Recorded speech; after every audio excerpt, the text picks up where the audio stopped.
ये है आरजे कार्तिक की 1 मिनट स्टोरी। ये कहानी एक बूढ़े चोर की जिसकी मृत्यु होने वाली थी। उसने अपने बेटे को बुलाकर के 2 बातें याद रखने के लिए कहा। पहली, कभी भी चोरी की है ये बात मानना मत। और दूसरी बात उससे कही कि बेटा कभी भी किसी धार्मिक स्थान पर, मंदिर में, आश्रम में जाना मत। ये कहकर के बूढ़े चोर की मृत्यु हो गई। जो इसका बेटा था ये लगातार चोरी पर चोरी करता गया, लेकिन एक दिन इसकी चोरी पकड़ी गई। एक घर में गया, वहां घर वाले जाग गए, सैनिकों को बुलाया गया। ये भागता हुआ छुपते छुपाते आश्रम में पहुंच गया जहां सत्संग चल रहा था। दोनों हाथ अपने कान पर रख लिए, लेकिन तब भी एक लाइन सुनाई दी। वो लाइन थी कि देवी देवताओं की परछाई नहीं होती। इसे राजा के सामने ले जाया गया। राजा ने कहा कि कारागार में डाल दो, इससे उगलवाओ किसने चोरी की है, लेकिन मानने को तैयार नहीं। तो राजा ने एक युक्ति जो है सोची।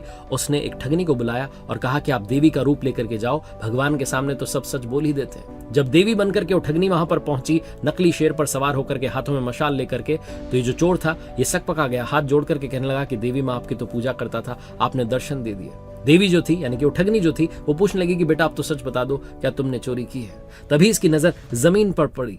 मशाल की जो रोशनी हो रखी थी, प्रकाश था। इसने देखा कि वो जो देवी आई हैं उनकी तो परछाई बन रही है। ये समझ गया कि देवी देवताओं की परछाई नहीं होती, ये मेरे साथ ठगी का खेल खेला जा रहा है। इसने कहा, माँ अगर मैंने चोरी की होती तो आपको तो पता ही होता।